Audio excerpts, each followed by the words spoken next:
इधर पूरी दुनिया का ध्यान बांग्लादेश में लगा था, उधर मुस्लिम देश मालदीव के 28 द्वीपों में घुस गया भारत। 57 मुस्लिम देशों में मच गया कोहराम।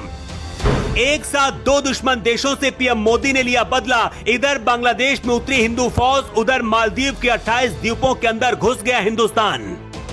शेर हमेशा 4 कदम पीछे हटकर वार करता है, ऐसा ही वार मोदी ने एक साथ बांग्लादेश और मालदीव के ऊपर कर दिया है। जो लोग कह रहे हैं कि बांग्लादेश में हिंदुओं को बचाने के लिए मोदी क्या कर रहे हैं, वो इस रिपोर्ट को अंत तक जरूर देखें, क्योंकि भारत ने ऐसा धमाका कर दिया है कि 57 मुस्लिम देश हिल गए हैं। इधर जब बांग्लादेश की राजधानी ढाका में लाखों हिंदू एकजुट हुए, हर तरफ भगवा नजर आ रहा था, उधर एस जयशंकर और एनएसए अजीत डोभाल का एक ऑपरेशन मुस्लिम देश मालदीव पर भी चल रहा था। और अब मालदीव के राष्ट्रपति खुद अपने 28 द्वीप भारत को सौंप दिए। लेकिन पहले बात करते हैं बांग्लादेश की। बांग्लादेश और मालदीव दोनों ही मुस्लिम देश हैं और ये दोनों देश हिंदुस्तान के रहमो करम पर चलते हैं, क्योंकि अगर भारत इनकी मदद करना बंद कर दे तो यहाँ के लोगों को खाना भी नसीब नहीं होगा। लेकिन मुस्लिम देशों की खासियत होती है कि कभी आप यकीन नहीं कर सकते और ये कभी भी आपको डंक मार सकते हैं। जैसे कुछ महीने पहले मालदीव ने भारत के साथ किया था, इसके बाद बांग्लादेश में भी पाकिस्तानी कट्टरपंथियों की मदद से तख्ता पलट किया गया, लेकिन निशाना हिंदू थे। मोदी बांग्लादेश के हर हिंदू को बचाना चाहते थे, लेकिन किसी देश में हमला करने का मतलब है पूरी दुनिया से दुश्मनी लेना। इसलिए मोदी ने डोभाल और विदेश मंत्री जयशंकर को मैदान में उतारा।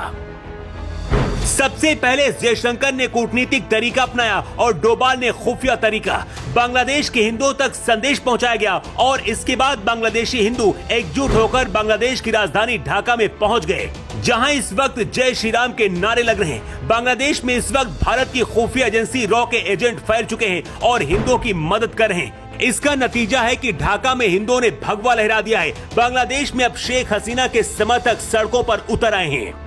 बांग्लादेश के हिंदुओं ने खुफिया एजेंसी रॉ की मदद से पहली बार बांग्लादेशी कट्टरपंथियों को जवाब दिया है। रूस यूक्रेन युद्ध में भी पीएम मोदी ने अमेरिका के खिलाफ जाकर काम किया था और इस बार भी कुछ ऐसा ही हो रहा है। शेख हसीना भी अब भारत से कहीं नहीं जाने वाली, सीधे बांग्लादेश ही जाएंगी और बहुत जल्द ही फिर से पीएम की कुर्सी पर बैठ सकती हैं। अगर ऐसा नहीं हुआ तो वही होगा जो हाल अब मालदीव का हुआ है। भारत मालदीव के 28 द्वीपों में एक साथ घुस गया है। खुद मालदीव के राष्ट्रपति मोहम्मद मुइज़ू ने अपने 28 द्वीप भारत के हवाले कर दिए। मालदीव में जो हुआ वो बहुत जल्द बांग्लादेश की तस्वीरें पलट देगा, क्योंकि इन दोनों देशों में इंडिया आउट कैंपेन कट्टरपंथियों ने चलाया था। अब दोनों ही भारत के सामने घुटनों पर आने को तैयार हैं। मालदीव के राष्ट्रपति मोहम्मद मुइज़ू ने ऐलान किया है कि उन्होंने अपने देश के 28 द्वीप भारत को हैंडओवर कर दिए हैं। अब यहाँ पर भारत वाटर और सीवरेज प्रोजेक्ट बनाएगा। मालदीव के राष्ट्रपति ने ये ऐलान विदेश मंत्री एस जयशंकर के सामने किया है। भारत को अकड़ दिखाकर कुछ दिन पहले मालदीव ने चीन से पीने लायक पानी खरीदा था, लेकिन चीन ने कुछ महीने में ही मालदीव को कंगाल कर दिया, तो भारत के पैरों पर आकर मालदीव गिर पड़ा। मालदीव के राष्ट्रपति का ये ट्वीट देखिए, जिसमें लिखा है कि आज भारत के विदेश मंत्री जयशंकर से मिलकर बहुत अच्छा लगा। मैंने मालदीव के 28 द्वीपों पर जल और सीवरेज के प्रोजेक्ट भारत को दे दिए हैं। मैं भारत के पीएम मोदी को मालदीव का समर्थन करने के लिए धन्यवाद देता हूं। ये वही मुइज़ू हैं जो कुछ दिन पहले कह रहे थे कि भारत हमको आंख न दिखाए, लेकिन अब घुटनों पर आकर अपने देश के 28 द्वीप भारत को हैंड ओवर कर दिए हैं।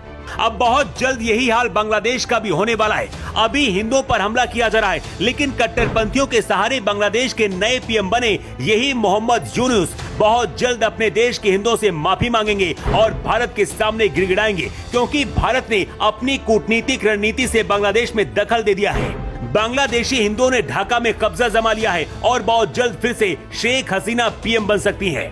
बांग्लादेश में अगर यूनुस सरकार भी रही तो हिंदुओं पर अत्याचार अब बर्दाश्त नहीं होगा, क्योंकि ढाका की तस्वीरें देखकर दुनिया के 57 मुस्लिम देश भी कांप उठे हैं। जो कट्टरपंथी कल तक बांग्लादेश से हिंदुओं को पूरी तरह से खाली करने का ख्वाब देख रहे थे, अब वही छुपने की जगह खोज रहे हैं। मोदी सरकार जिस तरह से काम कर रही है, क्या वो सही है? अपनी राय कमेंट करके आप जरूर बताएं।